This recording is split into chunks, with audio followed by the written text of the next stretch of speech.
श्री रामचरितमानस के बालकांड में गोस्वामी जी बहुत ही सुंदर चौपाई लिखते हैं कि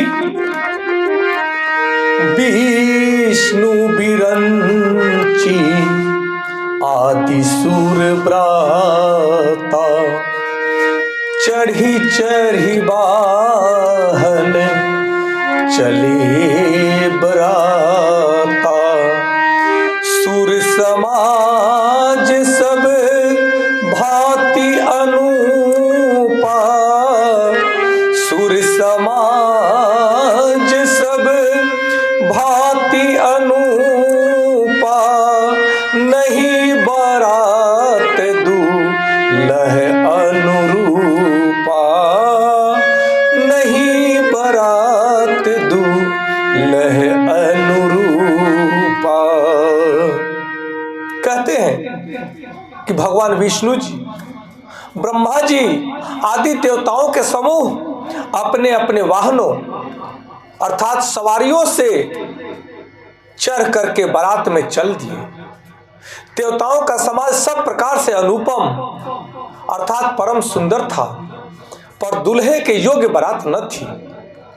सभी देवांगनाएं कह रही हैं कि जब भगवान शिव का विवाह निश्चित हुआ तब भगवान विष्णु, ब्रह्मा और अन्य सभी देवता अपने अपने दिव्य वाहनों पर सवार होकर के बारात में चल दिए।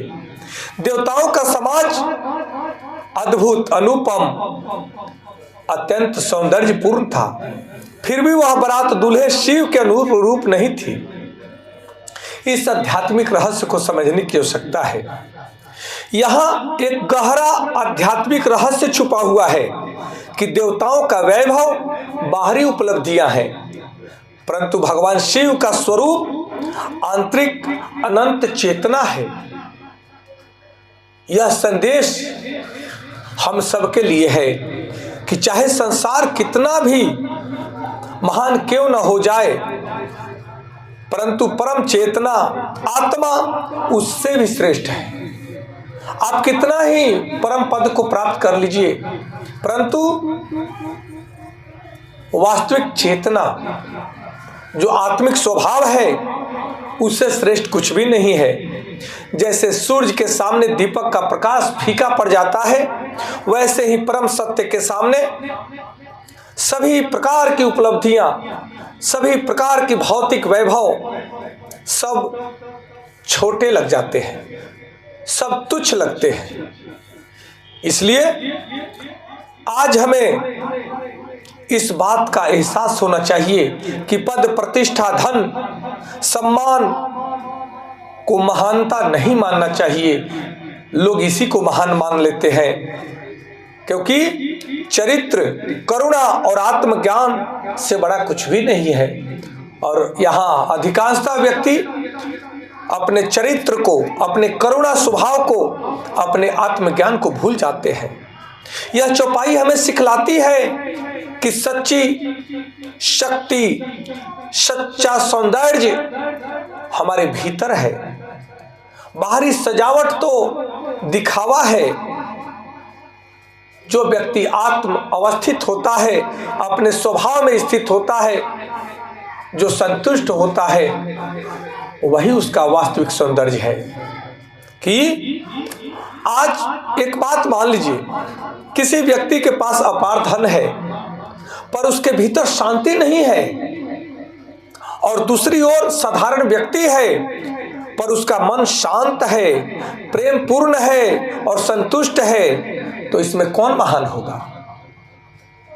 इसमें धनवान व्यक्ति महान होगा या वो निर्धन व्यक्ति महान होगा, जिसके पास धन तो नहीं है परंतु उसके पास आंतरिक वैभव है, आंतरिक सौंदर्य है, आंतरिक धन है।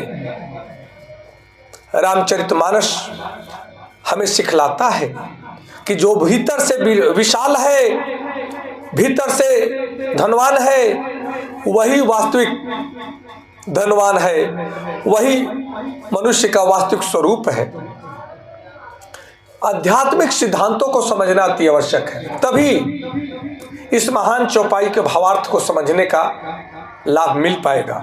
भगवान शिव का स्वरूप त्याग, वैराग्य और परम स्वतंत्रता का प्रतीक है, इसलिए उनकी बारात में उपस्थित देवता भी उनके वैभव की तुलना नहीं कर सके। स्वतंत्रता, त्याग, वैराग, आज यही तो बीमारी है कि लोगों में त्याग नहीं है, लोगों में वैराग नहीं है, और इसीलिए लोगों में स्वतंत्रता नहीं है। हर व्यक्ति परतंत्रता का जीवन जी रहा है। विवेकानंद ने कहा कि पढ़ लिख करके विद्वान होना अति आवश्यक है, परंतु पढ़ाई का लक्ष्य यह नहीं होना चाहिए कि नौकरी ही करें, क्योंकि नौकरी पराधीन होती है। आज समाज में वही हो रहा है। एक IAS, IPS, UPSC तैयार करने वाले बच्चे, इन उपलब्धियों को प्राप्त करने वाले बच्चे, तपस्या से पढ़ करके उन पद को प्राप्त करने वाले बच्चों को एक अनपढ़, अनारी, गंवार, जाहिल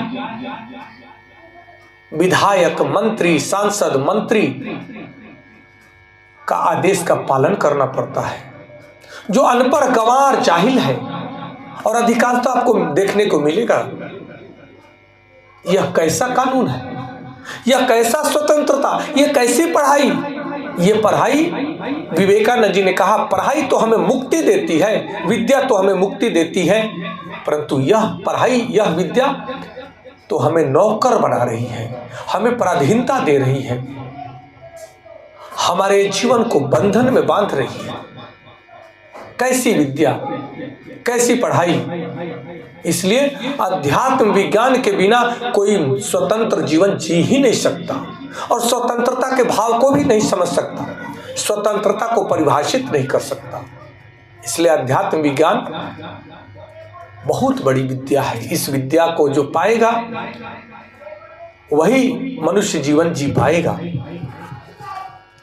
इसलिए हमें किसी से तुलना नहीं करनी है। कहते हैं सिद्धि और प्रसिद्धि, प्रसिद्धियां तो हो सकता है कोई गाली गलौज करके भी प्रसिद्ध हो जाता है, परंतु सिद्धि वह है, सिद्धि शोर नहीं मचाती। सिद्धि प्राप्त व्यक्ति अपने आप में अवस्थित होता है।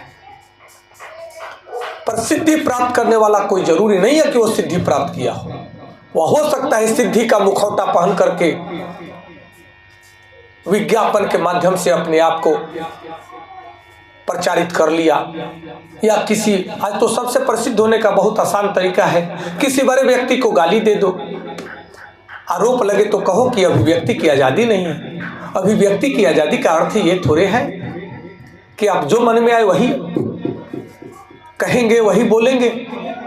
अध्यात्म विज्ञान कहता है, स्पिरिचुअल साइंस हमें सिखलाता है, साइकोलॉजिकल साइंस हमें सिखलाता है कि जो आपको अच्छा नहीं लगे वे दूसरे के लिए आप कैसे उपयोग कर सकते हैं, उसका प्रयोग आप दूसरों के लिए कैसे कर सकते हैं।